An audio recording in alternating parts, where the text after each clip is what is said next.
Happy Monday, everybody. Uh, Hope you had a great weekend. Mine was a good one.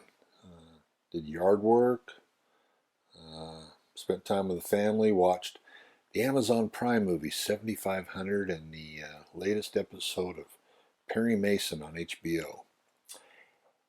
And I smoked some ribs and grilled some chicken for the family. Didn't get any better than that, really. So today's first pages is the 1970 debut novel of poet James Dickey, Deliverance. It's a really fine novel, which I read as a youngster before I saw the film that was made by John Borman. It's a great movie, and it features James Dickey, the author, playing a country sheriff, a very skeptical country sheriff. Anyway, it's about four friends nearing middle age who decide to take a canoe trip down a Georgia river before a dam creates a reservoir that will, within a year's time, cover up the stream. Their trip takes a couple of unexpected turns, to say the least. Here, then, is the first page or so of James Dickey's Deliverance. It unrolled slowly, forced to show its colors, curling and snapping back whenever one of us turned loose. The whole land was very tense until we put our four steins on its corners and laid the river out to run for us through the mountains 150 miles north. Lewis's hand took a pencil and marked out a small, strong X in a place where some of the green bled away and the paper changed with high ground, and began to work downstream, northeast to southwest through the printed woods.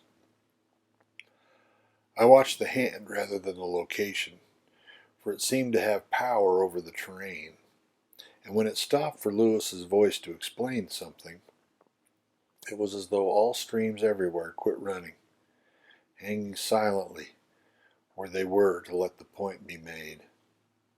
The pencil turned over and pretended to sketch in with the eraser in an area that must have been around 50 miles long, through which the river hooked and cramped. "When they take another survey and rework this map," Lewis said, "all this in here will be blue. The dam at Aintree has already been started, and when it's finished next spring, the river will back up fast. This whole valley will be underwater. But right now it's wild, and I mean wild. It looks like something up in Alaska. We really ought to go up there before the real estate people get a hold of it and make it over into one of their heavens." I leaned forward and concentrated down to the visible shape he had drawn, trying to see the changes that would come. The nighttime rising of the dammed water, bringing a new lake up with its choice lots, its marinas and beer cans, and also trying to visualize the land as Lewis said it was at that moment, unvisited and free.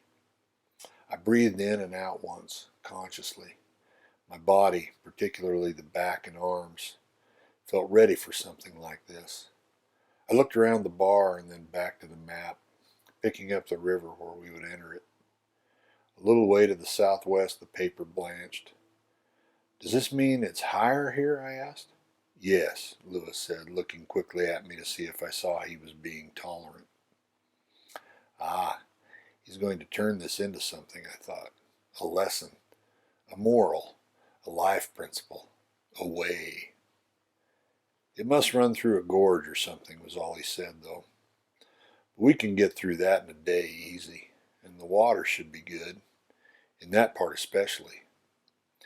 I didn't have much idea what good meant in the way of river water, but for it to seem good to Lewis, it would have to meet some very definite standards. The way he went about things was strictly on his own. That was mainly what he liked about doing them. He liked particularly to take some extremely specialized and difficult form of sport, usually one he could do by himself, and evolve a personal approach to it, which he could then expound. I had been through this with him in fly casting, in archery, and weightlifting and spelunking, in all of which he had developed complete mystiques. Now it was canoeing. I settled back and came out of the map. Bobby Tripp was there, across from me. He had smooth, thin hair and a high pink complexion.